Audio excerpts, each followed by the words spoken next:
오늘 성경 말씀은 민수기 12장 1절에서 9절입니다. 불신앙적인 원망과 불평은 전염성이 강하며 뿌리가 깊어 제거하기가 쉽지 않습니다.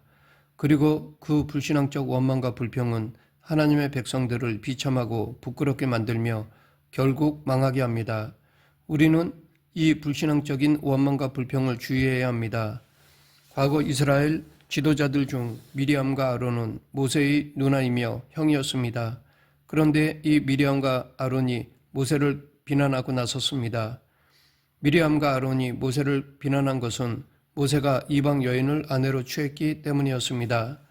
오늘 본문 1절, 모세가 구스 여자를 취하였더니 그 구스 여자를 취하였으므로 미리암과 아론이 모세를 비방하니라. 모세가 취한 이 이방 여인이 누구인지는 성경이 말하고 있지는 않습니다. 어떤 사람들은 미디안을 구스라고 부르기도 했다는 사실을 들어서 모세가 취한 구스 여자는 미디안 여인 시보라를 가리킨다고 말하기도 합니다. 또 어떤 사람들은 시보라가 죽고 난 후 모세가 실제로 구스 여인을 취했을 것이라고 생각하기도 합니다. 그러나 그 어떤 경우라도 별 차이는 없습니다. 두 경우 모두 모세가 이방 여인과 결혼한 것이 되기 때문입니다. 만일 시보라를 두고 비난한 것이라면 그 비난은 더 악한 것이라고 할 수 있습니다.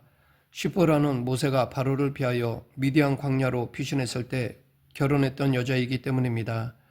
미리암은 하나님 백성의 지도자인 모세가 이처럼 이방 여인을 취해서야 되겠느냐고 신랄하게 비난했습니다. 그리고 미리암의 비난에 아론이 동조하고 나섰습니다.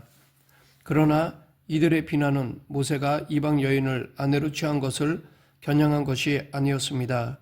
그들은 비겁하게 불평의 본질적인 면을 감추고 대수롭지 않은 일을 가지고 트집을 잡고 불평했던 것입니다. 2절을 보면 그들이 진정으로 노리고 있었던 것이 무엇인지 알 수 있습니다. 그들이 이르되 여호와께서 모세와만 말씀하셨느냐 우리와도 말씀하지 아니하셨느냐 하매 여호와께서 이 말을 들으셨더라. 미리암의 말은 하나님께서 모세와만 말씀하신 것이 아니라 우리와도 말씀하시지 않았느냐. 그런데 모세만 이렇게 특별한 권위를 갖는 것은 부당하다라는 것이었습니다. 미리암과 아론은 모세가 가지고 있던 권위를 자기들도 가져야겠다고 주장했습니다. 그들은 모세의 권위에 대하여 도전해 왔던 것입니다. 당시 미리암은 이스라엘 여성을 대표할 만한 여선지자였고 아론은 백성의 어른으로서 하나님께서 택하신 대제사장이었습니다. 그렇기 때문에 그들에게도 권위가 있었습니다. 그러나 미리암과 아론은 자신들의 처지를 제대로 파악하지 못하고 있었습니다. 모세의 권위는 하나님께서 친히 모세를 부르시고 그를 하나님과 백성의 중보자로 삼으신 데서 나온 권위였습니다. 그러나 미리암과 아론의 권위는 모세의 지도력과 출애굽의 과정에서 생긴 것이었습니다. 그런데 그들은 하나님께서 자기들에게 주신 특권과 위치를 영광스럽게 생각하기는커녕 모세의 권위에 도전했던 것입니다. 하나님께서 모세의 조력자요 동력자로 세우신 사람들이 오히려 모세를 비난하면서 그의 권위를 빼앗으려 하는 것입니다. 이 일은 곧 모세에게 권위를 주신 하나님을 대적하는 일이기도 한 것입니다. 미리암과 아론은 부당하게 모세를 비난하며 몰아붙이면서 모세의 권위에 도전해 왔습니다. 그런데 모세는 미리암과 아론의 비난에 아무런 변명이나 대꾸도 하지 않았습니다. 그렇다면 모세는 자신의 허물을 스스로 인정한 셈이며 결국은 모세가 밀려나고 미리암과 아론이 모세의 위치를 대신하게 되는 것 아닐까요? 사람의 계산대로라면 그렇게 될 것입니다. 그러나 하나님께서 이 모든 것을 지켜보고 계셨으며 미리암과 아론의 속마음을 아셨고 모세의 처지를 생각하고 계셨습니다. 그리고 공의로우시고 자비로우신 하나님께서 당신의 종 모세의 일에 직접 개입하셔서 판결을 하시고 모든 것을 바로잡으시며 확고하게 해주셨습니다. 미리암과 아론이 모세를 비난하며 공격할 때 모세는 그들과 다투지 않았으며 아무런 변명이나 대꾸도 하지 않았습니다. 이것은 모세가 얼마나 온유한 사람인가를 보여줍니다. 3절에서 이러한 모세에 대해서 그 온유함이 지면의 모든 사람보다 뛰어났다고 기록하고 있습니다. 모세가 얼마나 온유한 사람이었는가를 생각해 보면 그는 광야에서 40년 동안 이스라엘 백성들을 인도했습니다. 광야의 삭막하고 황량한 악조건에서 백성을 인도하고 다스린다는 것은 어려운 일이었습니다. 아무리 좋은 여건 가운데 있다 해도 많은 사람들을 통솔하는 일은 어렵고 때때로 불평을 사곤 합니다. 그런데 모세는 광야의 악조건에서 그것도 40년 동안이나 패역한 백성들을 인도했습니다. 또 모세는 이 40년 동안 절대적인 권위를 가졌지만 한 번도 그 권위를 남용하거나 자신을 위하여 사용하지 않았습니다. 그는 끝까지 자신은 연약한 자임을 고백하면서 하나님만이 진정한 통치자이심을 잊지 않았습니다. 언제나 하나님을 기억하며 바라보는 것이 모세가 온유한 사람이 될 수 있었던 비결이었습니다. 그 결과 모세는 하나님께 인정받는 사람이 되었고 진정으로 강한 사람이 될 수 있었습니다. 오늘날 무한 경쟁 속에서 살아가는 우리는 이렇게 온유한 사람은 살아남기 어렵다고 생각합니다. 그러나 예수님께서는 이렇게 온유한 사람이 복이 있으며 땅을 기업으로 받을 것이라고 말씀하셨습니다. 사도 바울은 온유가 성령의 열매라고 하였습니다.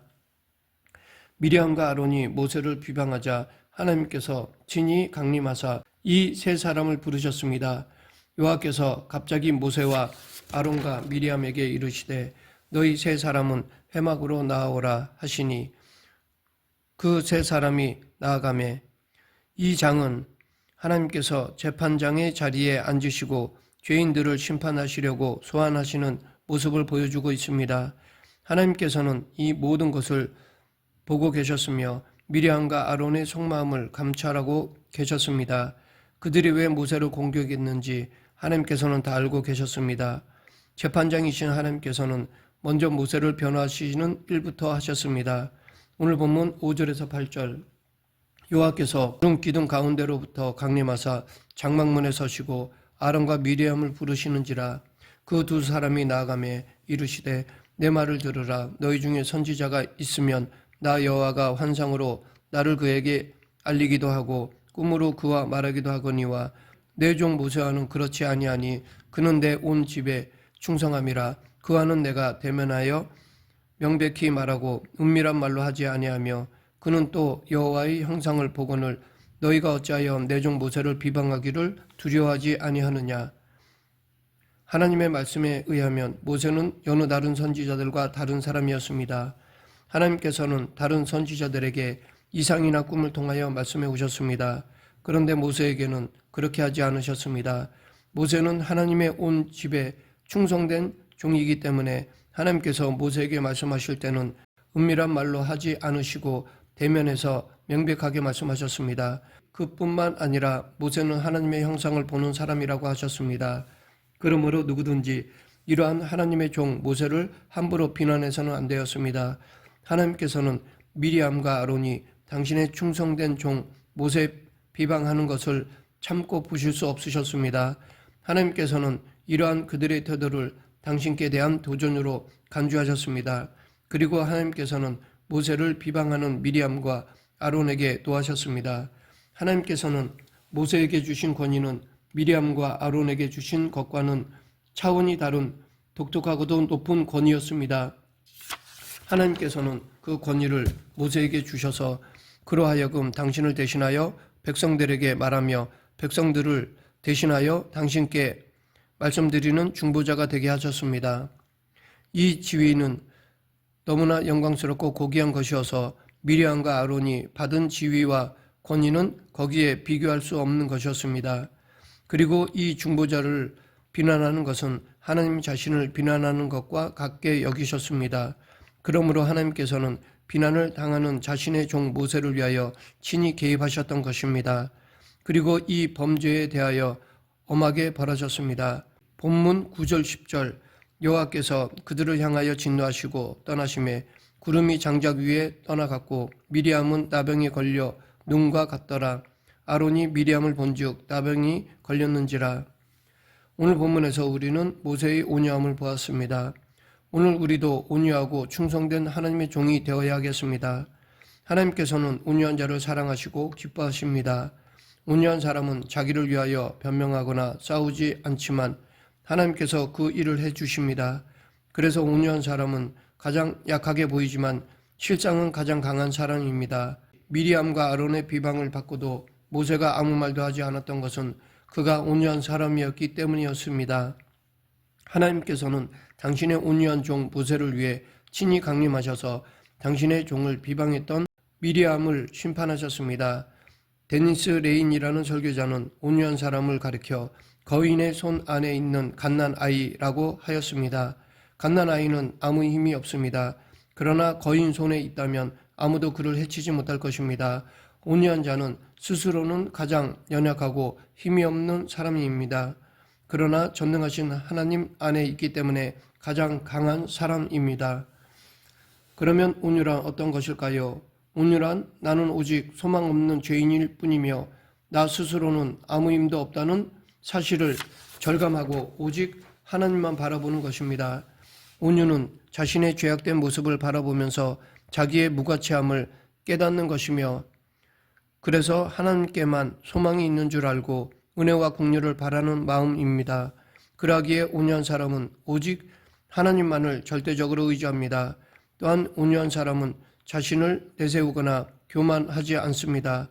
온유한 사람은 더 이상 자신의 권위를 주장하거나 자기의 목적만을 추구하지 않습니다. 온유한 사람은 이와 같이 자기 주장, 자기 이익, 자기 합리화, 자기 연민, 자존심 등을 끝장내버린 사람입니다. 그러나 온유한 사람은 전능하신 하나님만 전적으로 의지하기 때문에 사실 가장 강한 사람이기도 합니다. 온유한 사람은 하나님만을 전적으로 신뢰하기 때문에 하나님께서 자신과 타인에게 행하시는 모든 일들을 보면서 감사하며 놀라워합니다. 온유한 사람은 모든 일을 하나님 손에 의탁하고 안심하며 감사합니다. 그러하기에 온유한 사람은 하나님의 품 안에서 평안하고 담대하며 흔들리지 않습니다. 미리암과 아론의 비난에 대해서 아무런 대응을 하지 않았던 모세였지만 애굽의 절대군주 바로 앞에서는 한없이 강하고 담대했습니다. 그는 담대하고 흔들림이 없이 바로에게 하나님의 명령을 전하며 싸웠습니다. 모세에게 바로를 굴복시킬 힘이 있었을까요? 그렇지 않았습니다. 그러나 그는 전능하신 하나님을 전적으로 의지하며 바로와 맞섰던 것입니다. 그는 하나님의 손 안에 있는 연약한 사람이었습니다. 모세는 전능하신 하나님을 바라보며 분노해서 날뛰는 애굽의 절대군주를 굴복시켰습니다. 온유한 사람은 하나님의 손 안에 있기 때문에 이렇게 강합니다. 말씀을 맺겠습니다. 오늘 본문에서 우리는 두 가지 교훈을 배울 수 있습니다. 첫째는 자기 욕심을 채우기 위해 남을 함부로 비방하거나 대적해서는 안 됩니다. 둘째는 우리는 온유한 사람이 되어야 합니다. 온유한 사람은 자신과 세상에 대하여 죽은 사람이며 오직 하나님만 바라보는 사람입니다. 하나님은 온유한 사람을 기뻐하시고 그를 위해 친히 일하십니다. 그러하기에 온유한 사람은 가장 약한 것처럼 보이지만 실상은 가장 강한 사람입니다. 우리 모두 자신에 대하여 죽고 하나님만 전적으로 의지하는 온유한 성도가 되길 간절히 축원합니다. 기도하겠습니다. 생사화복을 주관하신 하나님 아버지, 자기를 부인하고 자기 십자가를 지고 예수님을 따르는 온유한 삶을 살아가는 저희 모두가 되게 하여 주시옵소서. 예수님 이름으로 기도드립니다. 아멘.